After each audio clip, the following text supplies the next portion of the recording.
Hello, kia ora, and thanks for joining us for the Bachelorette New Zealand recap. I'm Mama C. Well, it is time for episode 7. Last time, Mark was winding up the boys about kissing Lucina. Tavita apologized for dobbing in Mark. Steve had a good date with Lucina, and the dom went home. And supposedly Daryl, but we already know he's coming back. Because they spoil everything on this show. Everything. If it's not shown in the preview for the next show, it's spoiled online. So there's been no surprises, literally no surprises at all. Liam does a sharing circle for his birthday. He's grateful for many things, especially the boys doing that for him. He was touched by that. Mark is grateful for his daughter. Tavita says he's grateful to be able to help his mom who has illnesses, and he breaks down.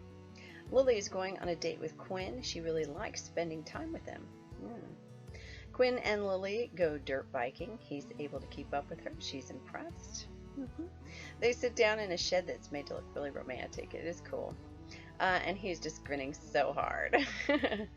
They share scar stories. They talk about travel. He has 2 dogs. He and Lily are gazing into each other's eyes. And she offers him a rose, and he gets a quick kiss. She wants to spend more time with him because obviously they dig each other. She tells him about her scar. He says he didn't even notice it, and honestly, neither did I. I just thought she had these cute dimples and that. She's a beautiful girl, so I didn't even notice. He asks her if she can still kiss with it, and she says, find out. And it was sizzling and sweet, and it was way more romantic than that face swallowing thing Mark did to Lucina.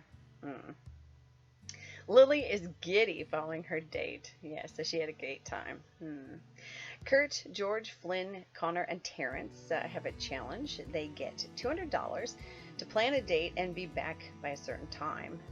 So off they go to figure out, and then the ladies are going to get to choose among them which date they will want to go on. Kurt returns late, though, so he misses the cutoff time, so he misses a chance for a date. Terrence does well for Lily. His date, well, he had lots of good things there. George has a mystery box that seems to intrigue Lily. She wants to know what's in the box. And Flynn offers food and a skateboarding lesson. Connor has party food and beer pong. Well, Lucina chooses Connor, which was surprising, but I have no idea why she did that. She likes the food, she says. She thinks since he's quieter, it will be good to get to know him that way. Lily selects George because she wants to know what's in the box. Connor is a bit surprised that Lucina chose him. They play beer pong, they chat, which is good for Connor.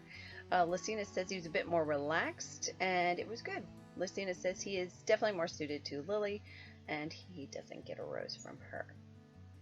Lily says George is easy to hang with. They go to the Botanical Gardens, they have a little picnic, and the surprise box with them. Well, what's in that box? It ends up being swing ball. It brings back memories for Lily. They have a play and a talk, and he gets a rose from Lily. Back at the house, Logan sets up his own little chat area in preparation for his plan tonight was flawed. The boys are chatting, and then Jonathan, Kurt, Logan, and Steve sing the Bachelorette's a song, which was cute. Logan then asked Lucina to go to his little setup that he did, which was really a nice little romantic setup. Logan confesses he was married once. She asks what happened, and he tells her, they basically, their life paths changed. It's one of those stories you hear a lot about, unfortunately. Yeah. So, they talk love languages, and he really thought out his plan, and Lucina sees that he really is trying. Jessie and Lily go for a chat. They have a few laughs. Lily wants to see if it gels beyond the match on paper, because she obviously likes him. She thinks he's cute. He's got all these things that are ticking the right boxes, but she wants to see if there's more to it. All right. Glenn then swoops in to try to force some time with Lucina, like he did with Lily the night before.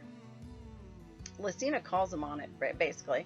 She's having none of this weirdness. She's like, what do you want? And he's like, I just want to get to know you both and see which one is right for me. And I don't know, it's just obvious that, well, neither one of the girls seem to be into him, so I don't know.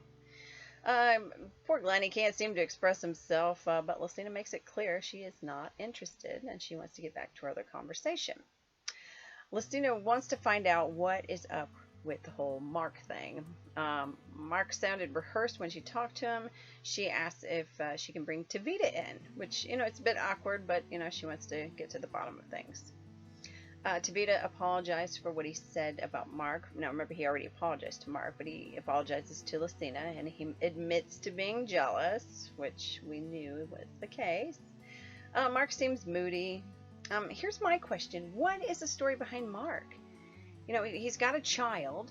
We haven't heard any of his past relationship details. Why did he split with his daughter's mother? Does he have full custody? Is shared custody? Is he a weekender? These are all questions that you should be asking or getting off your chest if you are seriously dating somebody. What's the point of playing tonsil hockey if you're not going to know ahead of time if these things going to work with you? Is this something that you want, Lucina? You have a busy career and that sort of thing. Are you ready to become an instant mother? These are all things that we want to hear, but it's like they're just playing on, the tonsil hockey stuff. And it's still, I guess, she's working through this physical attraction film, I guess. I want to see substance, though, I'm tired of this other stuff. I want to see substance. But yeah, we haven't heard anything about his past relationship. No, we've heard stuff about the other guys, but we haven't heard anything about him. And let's face it, he was the first one to get a big pash, and without us knowing anything of that. Yeah, I don't know if they just left it out in the edit because they thought we'd rather see him stick his giant tongue in her mouth, or I don't know. But yeah, it's just that yeah, it's weird to me. Well, I don't know, but oh my. Okay, so it's supposedly rose ceremony time, and everybody's nervous. Quinn, George, and Steve, they have roses already, and Art tells the boys they are going to Argentina. There is no rose ceremony, and they're all erupting in cheers and all that. Well, then we have to hear more forced commentary from Mark, like we care. I'm just over this guy. And I don't know why. There's some about him, and it's because there's all these unanswered questions. It's like, I can't form any kind of opinion about this guy until I know more details, because they're just glossing over that, and it's just about making out and all this physical attraction stuff. But we all know in the real world, it doesn't matter. That doesn't matter. Sure, attraction is one thing, but there's more to it than that. There's all these hard questions that we have yet to hear about. Did they leave him out of the edit? Did they think we didn't want to hear him? Well, we do. Because how can we form any kind of opinion about this guy until we know more of his background? It's just my opinion. Okay, so next morning, the girls have a surprise for the guys. We know it's Daryl because they already spoiled it, because they spoil everything. And so, Art reveals there's another secret. Out walks Daryl. And then one of the bachelors is told that they are not going to Argentina. Now, I'm guessing it's Glenn, because he wasn't in any of the Argentina footage that they shared. And we'll probably already know anyway by the time it airs, because you always find out everything. And neither girl is interested in him, so, what's the point of him going along, is what I'm saying. So I'm sure it's probably him, because he's weirded out everybody at this point. All right, so everybody have a great Waitangi holiday tomorrow, and if you're off Friday as well, enjoy. And we will bring it all back to you again on Sunday for the next episode of the Bachelorette New Zealand recap. I'm Mama C. Have a great day wherever you are.